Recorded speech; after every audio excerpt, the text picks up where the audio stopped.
अस्सलाम वालेकुम बुजुर्गों, दोस्तों और साथी नाजरीन। इस हफ्ते के फ़िक्र नज़र प्रोग्राम में आपका इस्तकबाल है। इंसाफ नाइंसाफ़ी और वैसे ही हक़ के साथ नाहक़ का जाता है, मगर हक़ और नाहक़ में फ़र्क करना या इंसाफ और नाइंसाफ़ी में फ़र्क करना शायद इंसान भूल गया। और इक़्तिदार की कुर्सी पर बैठकर इंसाफ को भूल जाना, अल्लाह तो क्या, भगवान हो या जीसस हो या और कोई नाम से पुकारो ऊपर वाले को, कि चाहे वो किसी का भी खुदा हो, मैं समझता हूँ कि उसको भी शायद नापसंद है। हर मजलूम हो या हर हक परस्त का ऊपर वाला भी कभी साथ नहीं छोड़ता और सज़ा कसूरवार को यकीनन मिल ही जाती है। कहीं ना कहीं तरीक़े से ये चीज़ होती है। अगर देखा गया तो इस हफ्ते के शुरू में ही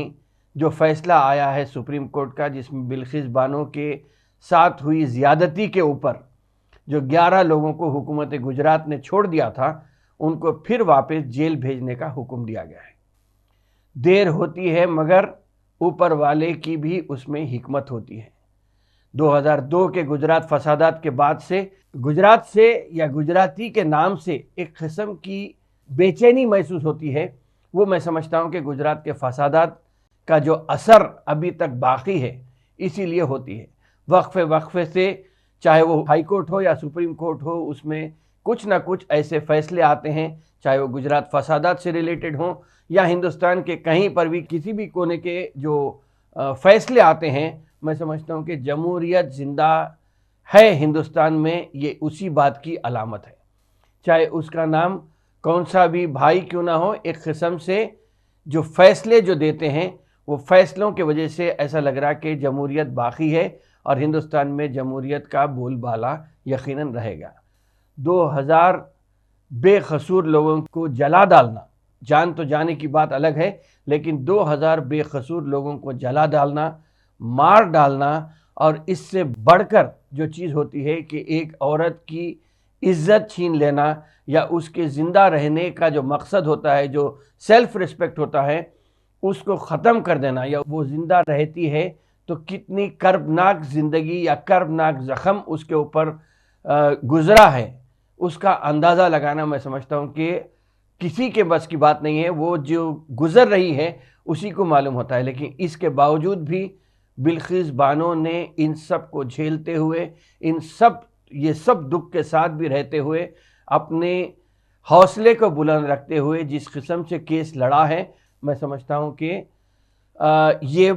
हर एक के लिए एक मशअल राह है कि वो किस हिम्मत से ऐसे केसेस लड़ रही हैं। सालों से ज़हनी अजियत और बेतकान जिद्दोजहद के लिए मैं समझता हूँ कि बिल्किस बानो की हिम्मत को सलाम करना चाहिए। और साथ में मैं समझता हूँ कि बिल्किस बानो की हिम्मत तो अपनी जगह है, लेकिन इनके साथ साथ में रेवती लाल हो, जो सहाफ़ी हैं पेशे से, प्रोफेसर रूपरेखा वर्मा हो, साबिक़ वाइस चांसलर भी हैं रही हैं, और CPM लीडर सुहासिनी अली हों, मैं समझता हूँ कि इन सब को, अगर इसके अलावा भी अगर हम बात करेंगे तो वैसे तो तीस्ता सेतलवाद का भी नाम आता है, मलिका साराभाई का भी नाम आता है,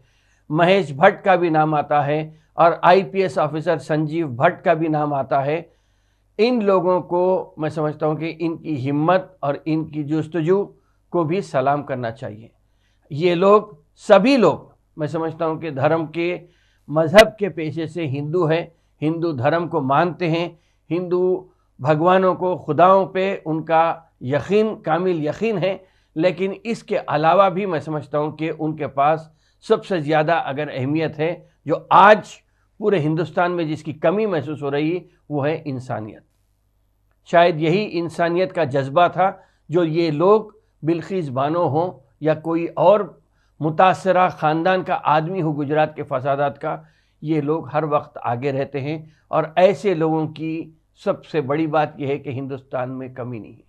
ये लोग बहुत ही वाफिर मकदार में हिंदुस्तान में मौजूद हैं। इसीलिए हिंदुस्तान में चाहे वो मुसलमान हो, सिख हो, दलित हो, ईसाई हो, कोई भी हो, वो आज सीना तान कर ज़िंदा रहता है और अपने जो चीज़ होती है, अपने कामों को, अपनी ज़िंदगी को एक किस्म से जीते हुए यहाँ पे नज़र आता है।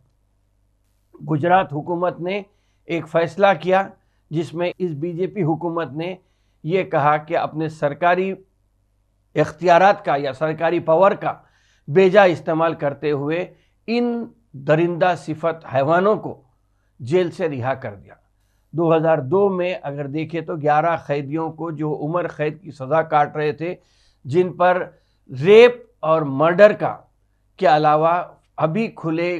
घूमने का जो इल्ज़ाम था, जो घूम रहे थे, उनको जेल से फिर से रिहा कर दिया गया।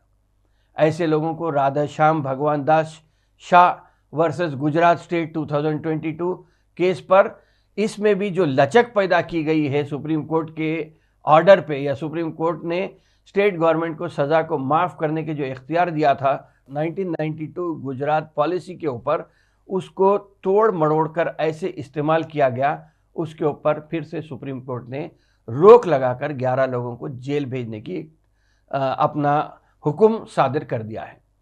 रिहाई को एससी में चैलेंज किया गया था इन 11 लोगों की। गुजरात गवर्नमेंट ने ये कहा कि इन लोगों का अच्छा रहन सहन था जेल में, इसीलिए शायद इनको छोड़ दिया गया था। Under section 432 of criminal code के उसमें ये लोगों को इनका हवाला देते हुए गुजरात की बीजेपी गवर्नमेंट ने कहा कि सुप्रीम कोर्ट के हुक्म पर अमल किया गया है और इन लोगों को 1992 गुजरात पॉलिसी के हवाले से रिहा कर दिया गया, या इनकी सज़ा माफ़ कर दी गई है। लेकिन जिस तरीके से अगर देखा गया तो ये सुप्रीम कोर्ट का जो ऑर्डर था 1992 के केस का पॉलिसी से मुताल्लिक़, उसमें यह कहा गया कि सुप्रीम कोर्ट के सामने 2 मसले थे। इसमें भी पहला मसला ये था कि गुजरात गवर्नमेंट जो सज़ा माफ़ की, उसके लिए गवर्नमेंट, गुजरात की गवर्नमेंट क्या अहल थी, ये मसला है। और यहाँ पे सुप्रीम कोर्ट ने अपने ऑर्डर में ये तो ज़रूर कहा है कि आपकी हुकूमत और मुल्ज़िमीन के ऊपर, इनके ऊपर कुछ तालमेल होने की जो बात आई थी, वो शायद इसीलिए थी कि गुजरात गवर्नमेंट जो सज़ा माफ़ की है, क्या उसके लिए ये गवर्नमेंट अहल थी, पहला सवाल ये था। दूसरा मसला ये था कि रेमिशन ऑर्डर या माफ़ी का जो क़ानून बनाया गया था, वो किस हिसाब से साबित हुआ। तो इसमें अगर देखा गया तो रेप एंड मर्डर गुजरात का जो वाक़या था 2002 के फसादात की जो थी, इस्मत रेज़ी और मर्डर क़त्ल के जो मुक़दमे थे, वो फसादात तो हुए थे गुजरात में, लेकिन पूरी कोर्ट कचहरी गुजरात की हुकूमत से बचने के लिए या गुजरात हुकूमत के दबाव के वजह से ये पूरी कोर्ट कचहरी महाराष्ट्र मुंतकिल हुई थी। कोर्ट का फैसला पूरा महाराष्ट्र में चला, तो महाराष्ट्र की हुकूमत को इख्तियार था इन लोगों को इनकी सज़ा माफ़ करने का, लेकिन फ़ैसला हुआ गुजरात की हुकूमत ने यह फ़ैसला करके इन लोगों की सज़ा को माफ़ कर दिया। तो यहाँ पे ये बात शायद इसीलिए सुप्रीम कोर्ट ने सिरे से इस फैसले को या इस माफ़ीनामे को रद्द कर दिया। महाराष्ट्र में केस चला, महाराष्ट्र गवर्नमेंट फैसला करना था, लेकिन हुआ फैसला बीजेपी, गुजरात की बीजेपी गवर्नमेंट ने यह फैसला किया। तोड़ मरोड़ कर पेश करने की जो कोशिश हुई थी और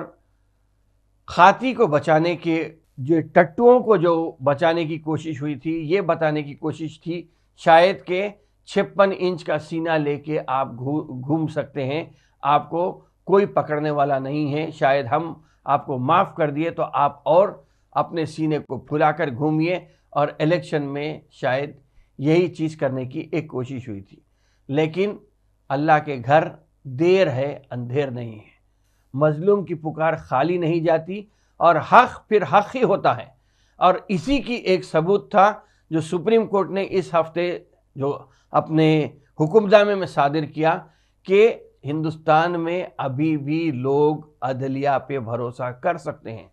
चाहे सियासतदान कितने ही कमीने क्यों ना हो जाओ, लेकिन उनके ऊपर भी अगर कोई है तो वो सुप्रीम कोर्ट है। और सुप्रीम कोर्ट में ही अगर आप जाते हैं तो वहाँ पे आपको